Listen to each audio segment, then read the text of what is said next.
Ka United Democratic Party UDP East Giant Hills District kalajit ya Deputy CEM ka JHATC uba laski rambai kum u District President batmai hadien ba President barim uba finance bare ula ino ya kam hagasantrik jilio arja arpunrio.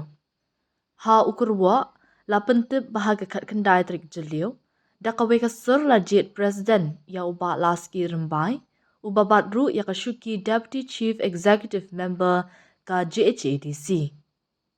Hakajuk kapor lajit ru ya Deputy Chairman ka JHATC uwailat Dameshwa Siang Shai kum u Vice President batmai jong ka UDP East Giant Hills District. Kajingthong ya kiniginong ya lam batmai kalong kabenta bun penklan ya ka party ha ka district.